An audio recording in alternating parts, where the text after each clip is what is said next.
Well, welcome back to Better Living. I'm here with Chris from the United States Vets. Tell us about this organization and how it got started.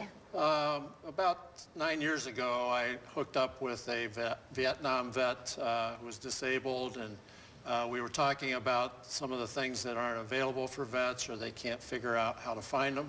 And so we created a 501c3 nonprofit, and our objectives are threefold: advocacy, referral, and education.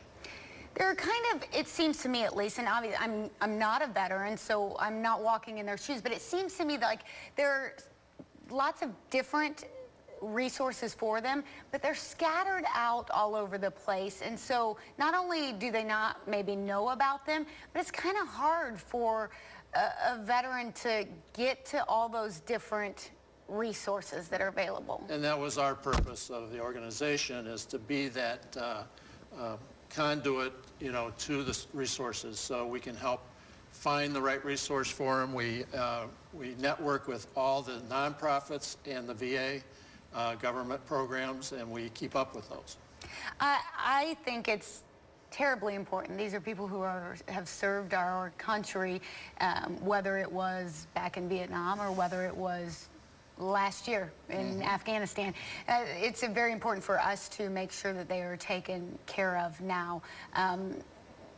How important is it? And are they getting what they need? Well, there's always going to be some situations where people aren't getting the service, but I think it's mostly because they don't know how to or where to go. And also it's important to remember that veterans are all age groups. Yes. So we're just finishing with the health needs and the needs of World War II vets. Korean is starting to get into that. And so there are more of health issues for the whole veteran population of that age group. The younger ones, we seem to concentrate on most of the physical problems that you see that are being addressed. But PTSD, yeah, it's just underserved at this point. Absolutely. But there are programs starting. So. And it's important to note that PTSD obviously affects them dramatically, but it affects everyone. It would affect their family. It can affect someone who has no contact with them, because if they suffer some sort of episode when they are at Walmart, then you could directly be impacted by it. Right. Yeah, it's a societal problem. Absolutely. And that's something that we have to understand, is that by helping that individual, we're helping ourselves. Families breaking up, people actually all the way up to being murdered. We've seen that. Yes. So there's all kinds of situations that can trigger that, and we have to find out what those are and help the people, try to get through those. How can veterans get involved with your organization? We have a website, www.unitedstatesvets.org, and on that site we have a availability of signing up as a compatriot, we call it. And the compatriot is basically to help connect us with the veteran, so we can get information to them and they can get information from us more directly, get to know us. And we're also trying to make sure that the veterans hook up with one other veteran.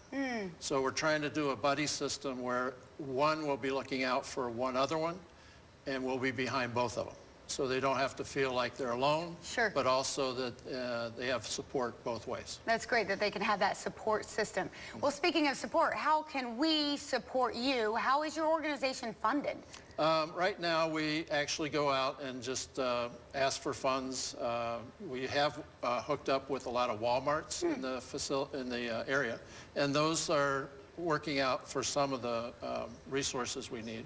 But, people can go online, make a donation. That's always one way. And as we do events in the community, like the job fair that we're doing next Wednesday, we're charging for the employers to have a table, and, that's helping gain a few dollars there. So. You mentioned the job fair. I didn't know about that. Tell me about that. You'll have employers come in, and then veterans can come in and see jobs that are available in our area? Right. There's a lot of job fairs out there, but nobody's had one targeted just for veterans. So last Saturday, we actually had a readiness seminar that veterans came to and learned some of the techniques of interviewing and resumes and finding the companies that might fit for them. And next Wednesday down at the main library from 11 to 5, we're going to have employers who have made a commitment to hiring veterans, not just saying, oh, you know, send them over.